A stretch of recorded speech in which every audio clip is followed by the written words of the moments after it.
जय श्री हरि मित्रों, स्वागत है आप सभी का आपके अपने चैनल तीज त्योहार और कथाएं में। मित्रों, कार्तिक मास महात्म्य की इस कथा श्रृंखला में मेरे साथ बने रहने के लिए आप सभी का बहुत बहुत आभार। अब तक आपने सुना कार्तिक मास महात्म्य 7वां अध्याय। आज आप इस वीडियो में सुनेंगे कार्तिक मास महात्म्य 8वां अध्याय। नारद जी कहते हैं, अब मैं कार्तिक व्रत के उद्यापन का वर्णन करता हूँ, जो सब पापों का नाश करने वाला है। व्रत का पालन करने वाला मनुष्य कार्तिक शुक्ल चतुर्दशी को व्रत की पूर्ति और भगवान श्री हरि की प्रीति के लिए उद्यापन करे। तुलसी के ऊपर एक सुंदर मंडप बनाए, उसे केले के खम्भों से संयुक्त करके नाना प्रकार के धातुओं से उसकी विचित्र शोभा बढ़ाएं। मंडप के चारों ओर दीपकों की श्रेणी सुंदर ढंग से सजाकर रखें। उस मंडप में सुंदर बंदरवारों से सुशोभित 4 दरवाजे बनाएं और उन्हें फूलों से तथा चंवर से सुसज्जित करें। द्वारों पर पृथक पृथक मिट्टी के द्वारपाल बनाकर उनकी पूजा करें। उनके नाम इस प्रकार हैं: जय, विजय, चंड, प्रचंड, नंद, सुनंद, कुमुद और कुमुदाक्ष। उन्हें चारों दरवाज़ों पर 2-2 के क्रम से स्थापित करके भक्तिपूर्वक भगवान श्री हरि का पूजन करें।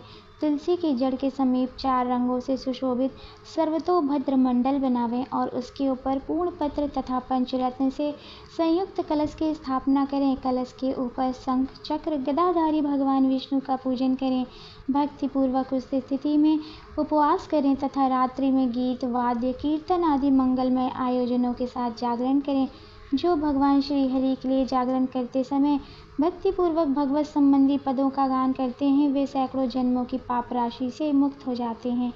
जो मनुष्य भगवान के निमित्त जागरण करके रात्रि भर भगवान का कीर्तन करते हैं, उनको असंख्य गोदान का फल मिलता है। जो मनुष्य भगवान की मूर्ति के सामने नित्य गान करते हैं, उनके अनेक जन्मों के एकत्रित पाप नष्ट हो जाते हैं। जो भगवान के सम्मुख बैठकर कीर्तन करते हैं और बांसुरी आदि बजाकर भगवत भक्तों को प्रसन्न करते हैं तथा भक्ति से रात्रि भर जागरण करते हैं, उन्हें करोड़ों तीर्थ करने का पुण्य फल प्राप्त होता है। उसके बाद पूर्णमासी में एक सपत्नीक ब्राह्मण को निमंत्रित करें। प्रातःकाल स्नान और देव पूजन करके वेदी पर अग्नि की स्थापना करें और भगवान की प्रीति के लिए तिल और खीर की आहुति दें। होम की शेष विधि पूरी करके भक्तिपूर्वक ब्राह्मणों का पूजन करें और उन्हें यथाशक्ति दक्षिणा दें। फिर उनसे इस प्रकार क्षमा प्रार्थना करें: आप सब लोगों की अनुकंपा से मुझ पर भगवान सदैव प्रसन्न रहें। इस व्रत को करने से मेरे 7 जन्मों के किए हुए पाप नष्ट हों और मेरी संतान चिरंजीवी हो। इस पूजा के द्वारा मेरी सभी मनोकामनाएं पूर्ण हों।